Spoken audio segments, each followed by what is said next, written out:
Welcome to the Hollywood in Toto podcast, the right take on entertainment. The HiT cast offers a weekly look at Hollywood from a conservative point of view. Sick of media bias infecting Hollywood headlines? Tired of stars insulting your views? HiT has your back. Now, here's your host, Christian Toto. Welcome to episode 22 of the Hollywood in Toto podcast, and the first where your host is battling a cold, so my apologies ahead of time. This week we're talking with bald Bryan Bishop, the right-hand man to Adam Carolla, on the comedian's record-smashing podcast. But before our chat, I wanted to get a little personal. My first published film review wasn't in the 90s or 2000s, actually in 1977.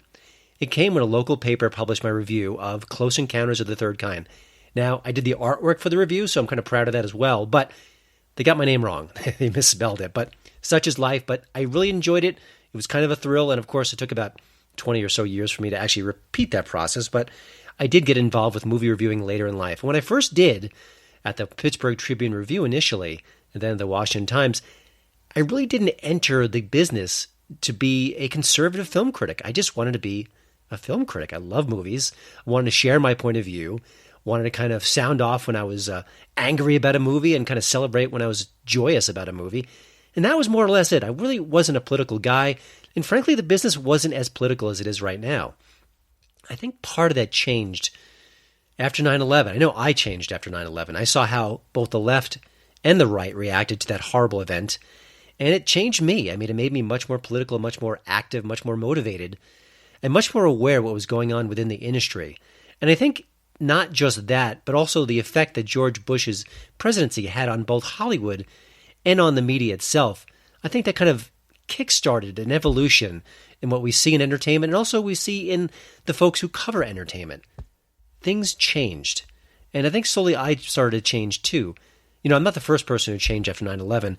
I know Evan Sayed, the comedian, and also Dennis Miller, said that it changed them remarkably as well. And I think their evolution kind of charts with mine a bit, so they became much more political, as did I. But I think when you look at the way Hollywood reacted to the Bush presidency, all the anti-Iraq war films, for example, kind of speaking out against the presidency, it just became a much more active, much more volatile, a much more vocal community, frankly. And I think a lot of the content reflected that. And I think that really didn't go away even when Obama took office. I think the industry just kind of charted to the left, got more political, got more open, and movies became soapboxes in many examples. And frankly, I think a lot of the critics changed along with it. I think when you look at the reviews, even Roger Ebert, kind of the dean of modern film criticism, he got very political in a lot of his reviews, and they were frankly very biased. And I think as good as he was, and as much as he changed the industry for the better, I also thought he did his readers a disservice when he got very political, very liberal, and didn't give a fair and balanced point of view when it came to the movies he was reviewing. So over the years, I went from a guy who just reviewed films to a guy who was much more aware of what was going on in the industry, and also much more aware that, frankly, half the audience isn't being served by the critics who are putting out their reviews. Most critics are left of center. Their reviews reflect that. And there was kind of a missing a voice that was needed to kind of review films from right of center perspective. So that's where my evolution took place. And frankly, today, I'm not alone. You've got John Nolte, you've got Kyle Smith, Sonny Bunch, just a few of the folks. And frankly, I've talked to a bunch of them for this particular podcast, so you can go back to some older episodes and check out what they had to say about the work they do and their criticism as well. But it's kind of interesting just to think about how things have changed in the short time that I've been reviewing films, and how frankly, pop culture has as well.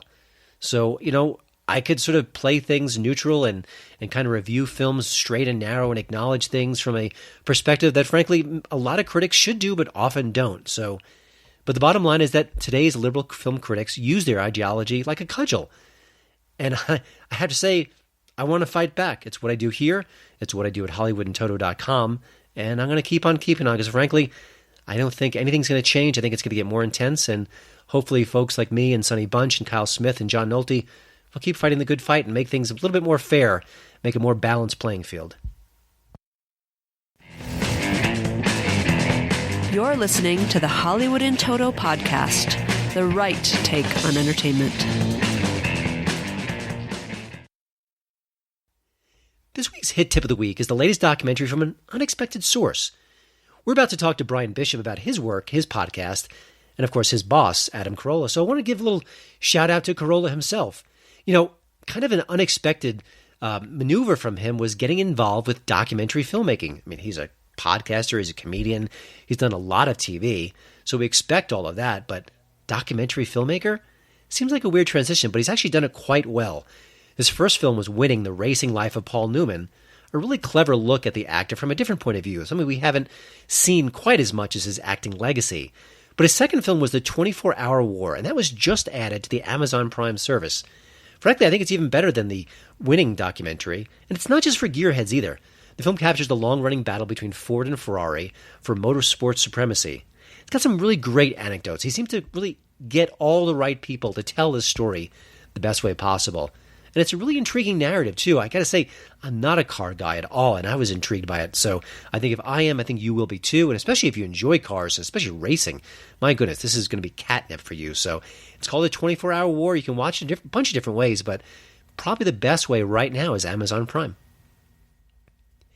Now let's get to our weekly conversation. It's with Bryan Bishop. You probably know him better as Bald Bryan. He's the man behind the Adam Carolla Show's sound effects, but that's not all he does for the show. He's an integral part of the presentation, he offering his quick wit and, of course, his movie reviews courtesy of Baldywood. He's also the author of Shrinkage, a remarkably candid account of his battle with the brain tumor. He's a pretty remarkable guy, I have to say, and I was really pleased to talk to him, and it sounds like his health is kind of on the upswing, so I hope he can stay healthy. He's got a young child now, and he's a great presence, a great addition to the Adam Carolla Show. Here's my chat with Bryan Bishop. Well, first of all, I know you started out as a call screener, and I was kind of curious, at that particular time, were you looking to eventually get into being a talk show host, a producer? What kind of radio ambitions did you have at the time? I don't think I had any specific ambitions at the time. I knew that I wanted to be in that industry, in that sort of entertainment industry, and call screener at K-Rock and then later Loveline seemed like I knew that you had to start at the bottom and that I had to take a pretty lousy job, whether it was a PA on a movie set or an office assistant or an agent's assistant or some sort of assistant job. And I just thought, man, I looked at my friends who were doing that, and it didn't seem very fun. And I don't think it's supposed to be fun. I understand that, but I was like, man, I don't really want to do that. I'm sure there's better other avenues, non-traditional avenues to sort of getting to those interesting places. You got to do some other stuff first. And I thought this seemed like the most interesting / fun / unusual way to, if you got to spend some time at that first rung, make it an interesting rung or make it some interesting time. So I thought it was interesting. I liked music. I liked K-Rock. I liked the Loveline, obviously, and being around all that was very cool. Gotcha. Do you find that the industry back then, has it changed dramatically since then, or is it sort of the basics are pretty much in place as far as rising up the ladder and the kind of broadcasting and the kind of content that's out there? I couldn't tell you definitively, but from my point of view, I think it's actually opened up quite a bit. Keep in mind, when I started over there, it was 2000. It was pre 9/11. I remember I was there on 9/11. I was working, answering phone calls, and so I remember around the time that it was. And so there was no YouTube, of course. There was, the internet was still kind of in its infancy, and so the fact that there are so many avenues for people to get their content out there, podcasts obviously were not a thing. There's so many avenues now for people to get their content out there, to get their feet wet by doing. Back then you had to do even a slightly more traditional route, which was if you wanted to be in radio, for example, or broadcasting or whatever, work at the station, stay late, volunteer, work on a demo, maybe work on some audio, get a feel for the industry and for how things worked. Maybe if you're lucky, get on the mic once in a while, and then sort of make your way. And then if you're serious about being a DJ, go to a small market somewhere, work there for a few years, send your tapes all around, go to a slightly bigger market, work there for a few years, get to a slightly bigger market. That's a very traditional route now, looking back on it, and people still do that.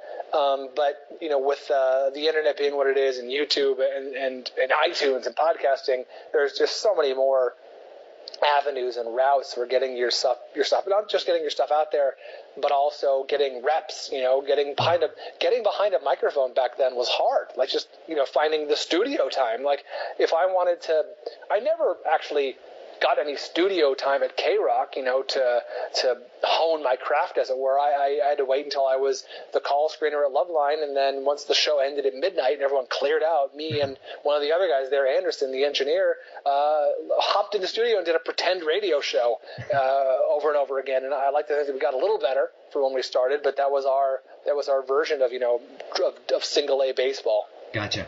By the way, to jump in and finish, sorry to interrupt you, but to finish the thought, I don't necessarily know I think ultimately it's a good thing. There's so many outlets now, but it's a double-edged sword, I guess is what I'm getting at, because at least back in the day, there were a lot of barriers to entry, and you had to be really, really good. Nowadays, there are less barriers to entry, which means everyone's in the pool, good and bad and everywhere in between. So someone who, and I don't know if this is good or bad, or if this makes me, old man Bryan complaining. I'm not really complaining. I'm just sort of observing that I think people with less talent or ability or reps or prep or whatever you want to call it, less, chops, can maybe get a little farther just based on force of will or force of personality or promoting self-promotion, promoting themselves, getting out there, getting plugged in, who they know, friends. And maybe, I don't necessarily know that's worse, I just think it's different. So maybe the quality is a very different, it's of a varying quality. Gotcha. I know that you kind of first connected with Adam Carolla when you were a call screener. Did you guys kind of click right away professionally? Did you get the sense that you were kind of simpatico, or did it take a while to kind of work together and kind of you both at some point realize that, hey, this is sort of a good relationship and we can kind of keep on keeping on? I think it took a while. Adam at the time was a pretty big celebrity, and I have to imagine that a lot of people who come into a celebrity's life, the celebrity has to keep a bit of an arm's distance, at least at first. There's a getting to know you period, and like, what's this person's, does this person have, nefarious motives or whatever? And of course, I was a fairly innocent 22-year-old or whatever I was. I just wanted to work hard and, be around interesting people and an interesting job. So I don't know. You'd have to ask him that. I can say that I was a fan when I met him, so it wasn't hard for me. But I kind of kept my nose down in terms of work. Did my best at screening calls and offered to do other things when I had the opportunity. And it wasn't until a few years later that opportunities arose where, hey, do you want to come do this project? Do you want to come try this? So it was the seed was planted, I think, early in terms of my work ethic, but it took a while for I'm not complaining. It just is what it is. It took a while for that plant to sort of grow. There are very few people who are kind of nationally known for doing what you do with the sound effects. I mean, I guess Fred Norris from the Howard Stern Show also comes to mind. Mm-hmm. Is there anything in your background that kind of prepared you for that kind of a gig? I mean, obviously pop culture. You've got a good sense of timing, good sense of humor. But did anything kind of help you kind of get ready for that gig, or was it kind of thing where I'm just going to make it up as I go along and trust my instincts? No. There was absolutely a huge influence on me. Well, number one, Fred Norris has been doing it longer than anyone I know and has been doing it great for a long time and was a huge influence on me. I was a big Howard Stern fan back in the day. Listened to him every morning, in high school. But the biggest influence on me was the engineer for Loveline, whose name is Anderson, who was just otherworldly at the drops. I mean, he was my direct influence.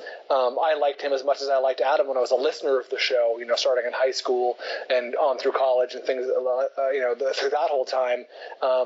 Anderson did what I did and did Anderson did what I would end up doing, for future projects for Adam, but he was so great at it. And it's funny, you hear about the 10,000 hour rule, you got to spend so much time, doing something before you really get good at it. I was very fortunate because I had spent so much time listening to and working with Anderson and watching him and learning, that I was able to hit the ground running, sort of, as it were, at least in terms of the technical, at least in terms of knowing what to do. There wasn't really much of a learning curve.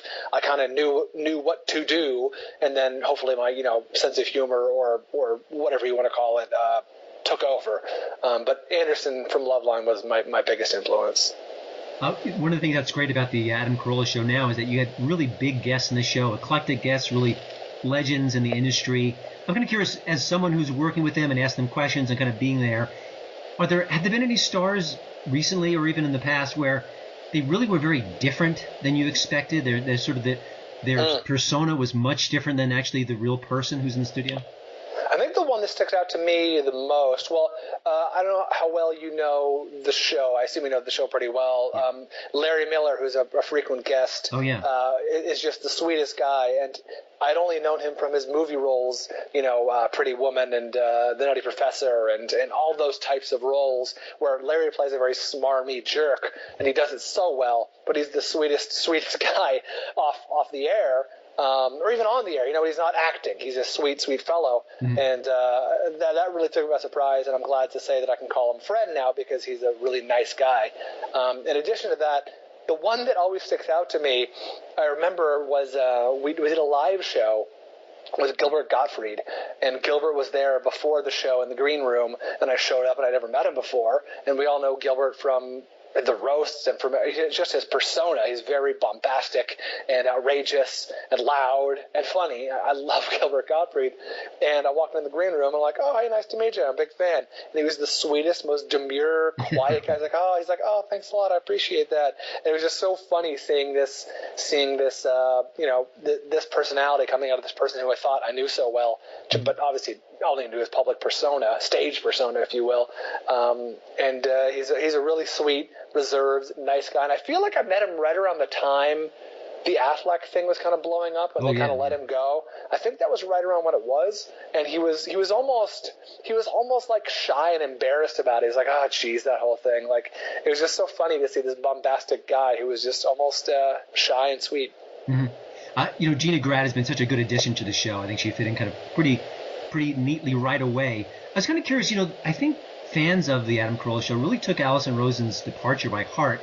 It was kind of I think podcast listeners get very attached to the show and the personalities. And just as someone behind the scenes, what did you kind of take away from that? And I mean, not so much that it could be done differently, but what was that process like for you? Because you were at the epicenter, really. Yeah, it was hard. It was hard just, hearing so much outcry from people who didn't like the way it was handled or didn't like the decision itself. I understand. I completely identify with them. If it was me and it was a show that I listened to and felt connected to and didn't like a decision that was made or didn't like a way a decision was handled, I'd probably be the same way. It really reinforced to me it's something we really lose sight of. Or I can't speak for everyone. I lose sight of it.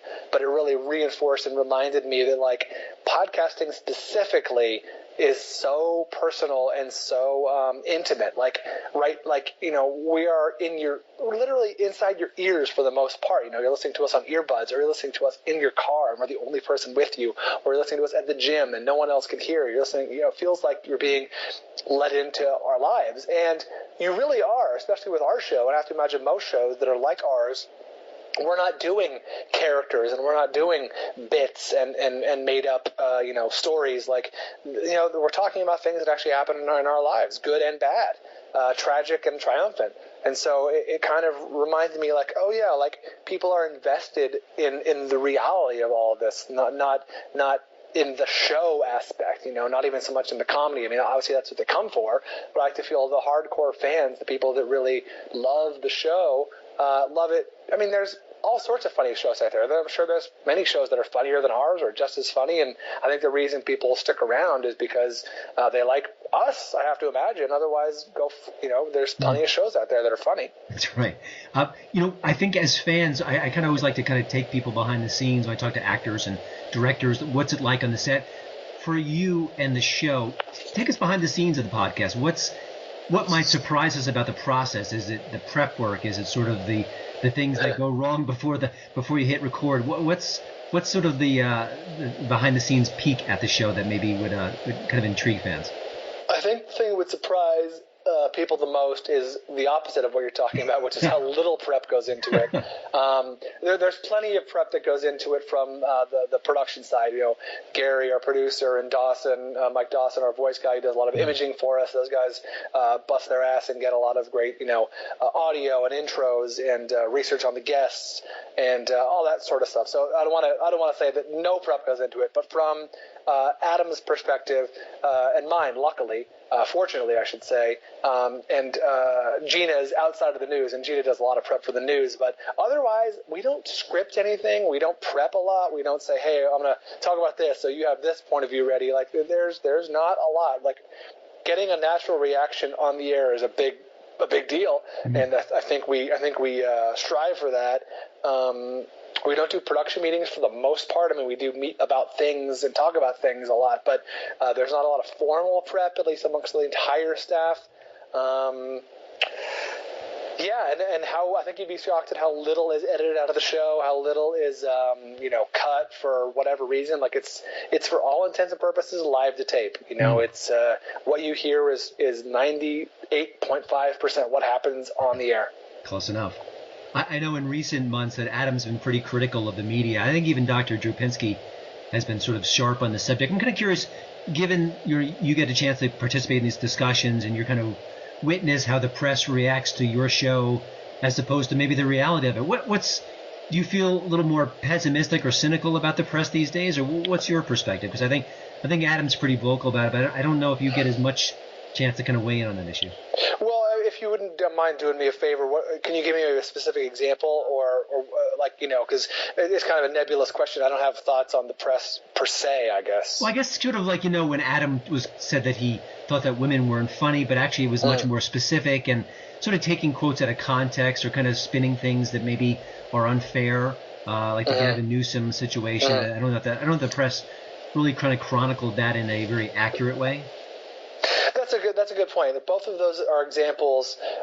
If your listeners know, they may have heard about these things, so they can Google them pretty quickly. But both of those things, I think, are examples of Adam's greatest strength can be a double-edged sword at times, which is he's unfailingly honest, and he'll say what's on his mind, and he'll say what he believes, and neither of the things that he said in those examples that got turned into sound bites or headlines or clickbait or attention-grabbing headlines were all that controversial. Like, if you were to ask me who's funnier, men or women, I'd be like, well, on average, men.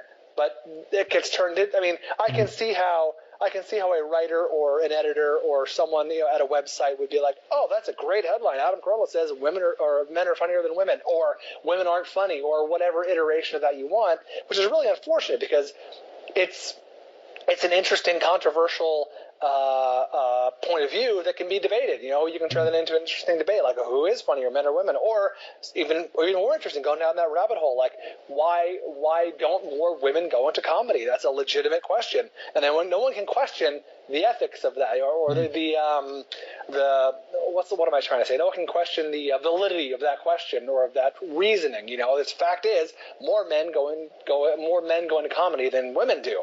Now that's not controversial. That's just the fact. But the fact that it can get turned into a sort of clickbaity headline like Adam Carolla says women aren't funny is like, well, that's not necessarily what he said. I mean, it's kind of a stretch. And then when it gets turned into Adam had an interesting exchange with Gavin Newsom, and he backed Gavin into a corner. He kind of painted him into a corner with Gavin's faulty logic, and he was trying to make a point. He's like, well, why can't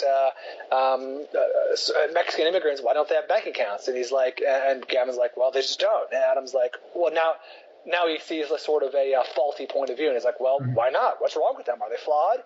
And then it gets turned into Adam Carolla says, what's wrong with Mexicans? And he's like, well, that's not really what he said. Like, we can actually have an interesting debate about this and maybe kind of go down this rabbit hole and why don't more Mexican immigrants have checking accounts? Is there some barrier? Is there a sociological or economic reason for this? Or do we want to just make a sort of very attention grabby headline out of it and let it all sort of fall by the wayside?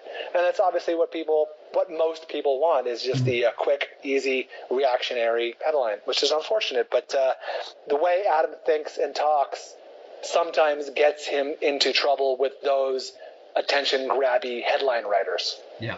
I think. Part of your job, obviously, is to do the Baldywood film reviews. I'm just kind of curious, looking ahead either to the 2017 summer lineup or just in film in general, are there any trends that maybe you see coming down the pike that maybe we're not aware of? I mean, we know there's going to be sequels and superhero films, but just given sort of your pop culture background and your sort of your look at films, anything that's going to sneak up on us in the next few months?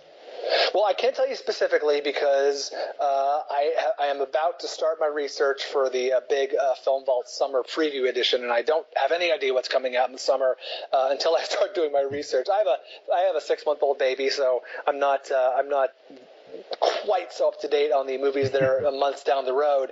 But that said, I will say that one trend I hoped would happen, and it seems like it might be happening, is very exciting.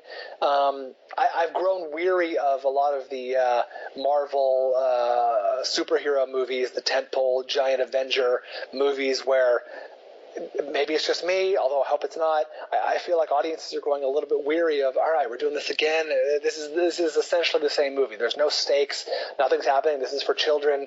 And we're just going to get together and fight and then all go back to our neutral corners and meet back up for the sequel. And that's really, really frustrating when movie ticket prices are going up and up and up and the movies are getting longer and longer and longer and the stakes are getting lower and lower and lower. And I don't have time for that. I don't think a lot of other people do too. And then when Deadpool came out, it was like, oh, this is a fun action comic book movie for adults. This is a movie that is, obviously for, it can be enjoyed by, mature teens. But this is an R-rated movie that is made for a certain population that had been underserved by these types of movies before. And I was like, man, wouldn't it be great if Deadpool became such a big hit that it sort of spawned this, now we're going to start making movies for an older crowd, a more mature adult crowd, and these movies are going to evolve like the audiences evolve. And then Logan came out a couple months ago, or maybe not even, a month and a half ago or so, and it had a very distinct Deadpool influence. Like, Logan was rated R. It was very mature. It was an X-Men movie for sure, but it definitely had that Deadpool influence where it's like, oh, this movie has super violent scenes and lots of bad words, and this is not for little kids. So it's nice to see movies, no pun intended, kind of bleeding in that direction because it felt like we were just doing a lot of treading water. It was getting very tedious. So I hope there's more of that. Gotcha. I agree. Obviously you've shared a lot about your personal life with your battle with a brain tumor and with Shrinkage, your book. Now you're a dad and you've got this really great, successful show. I was kind of curious, do you have sort of fresh ambitions as a broadcaster? Do you see yourself doing different things? I mean, what's on your agenda sort of down the road at this point? Well, so my agenda now is to pick up my daughter from daycare in about 45 minutes. There's always ideas and there's always irons in the fire, and I'm always really excited to announce it when it does happen. But as for now, it's there's nothing. I wish there was more to announce, but just plugging away. I'm very fortunate to have a job that I like. I feel like I'm good at it. It's a fun job. I look forward to going to it every day, that being the Adam Carolla Show, and as well as a show like the Film Vault, which is a movie show that I host, and I really am very proud of that. So I have a lot to keep me occupied, and always other stuff on the other goals, I should say, on the horizon. Gotcha. And I'll just give you a tip as a fellow dad. Barney is your friend. You may hate that purple dinosaur, but in a few months, when your kitty's dancing along to Barney, you'll enjoy it more than you expect. Let me tell you. Yeah, as long as it's something she genuinely enjoys, I don't want it. I don't want it to be something like, oh no, trust me, she'll love the Wiggles, and it's like, I don't know if I want to force that upon her. Part of the process. Before I let you go, Bryan, I wanted to ask you, and we ask all of our guests at Hollywood in Toto, what are you listening to now? What are you checking out on Netflix or maybe even books on your bookshelf that you want to share with listeners? And I always love to get good tips from people in the industry because sometimes they kind of check out things that maybe we're not aware of. Good point. Let's see. I don't actually watch a lot of TV. I watch mostly movies. I don't binge. You would be shocked at the number of TV shows I haven't ever seen. I've never seen an episode of Breaking Bad. I've never seen an episode of The Wire. I understand these are great shows. I have nothing against them. Never seen a Game of Thrones. I have no interest. I'm sure these are fantastic shows. I've never seen a Better Call Saul. And it's not anything against these shows. I'm sure they're fantastic, but I love movies so much, and I would like to be considered, or not even considered. I would just like to be educated on movies. And when people, I have friends in my life and just people all the time on Twitter who are like, hey, have you seen this? What do you think? I'm thinking about going to see this or this weekend. I like to have an opinion. I like to be able to help. I don't want to be like, oh, sorry, I'm trying to catch up on Better Call Saul. So, that's not my area of expertise. I'm not helping anybody that way. So let's see. I recently watched, speaking of binging, now I'm going to go back on what I even said. I recently watched the entire O.J. Simpson documentary that won the Oscar. Mm-hmm. Have you talked about that on your show? No, I've watched it. It's amazing though. So it lived up to its hype. It really is fantastic. It's 7.5 hours. So if you're a listener of this show right now and you're like, I love binge watching hours and hours and hours of entertainment, well, great news. There's a documentary out there that won the Oscar this year for Best Documentary. The People versus O.J. Wait. Was it? No, it was Made in America. That's right. And it was, it's engrossing. It's really well done. I went into it thinking, oh, I know all I need to know about OJ. I don't need more OJ in my life. And turns out I was wrong. It was pretty fantastic and pretty engrossing. So stream the entire O.J. Simpson documentary, 7.5 hours, 7 hours, 47 minutes for that matter. You won't be disappointed. Yeah, I was the same way. I felt burned down from O.J. watching from the 90s, and I felt I was kind of reborn in that way. It's a great documentary. But, well, Bryan, thank you so much for taking the time to talk to us. I know you got a pretty full plate being a dad and being part of a couple of pretty big podcasts. We appreciate your work. We will have the information on the show notes page at HollywoodandToto.com so people can kind of check out all the things you're a part of if you're not already a regular listener of the Adam Carolla Show. And, again, good luck and all the best. And so glad to hear that your health has improved, and it's just great news. Thank you, sir. I appreciate that. Well, thanks again for listening. Don't forget to check out HollywoodandToto.com for both the show notes and, of course, the latest entertainment news. Please follow me at Twitter at HollywoodandToto. And we'd love it if you leave a podcast review over at iTunes. See you next week.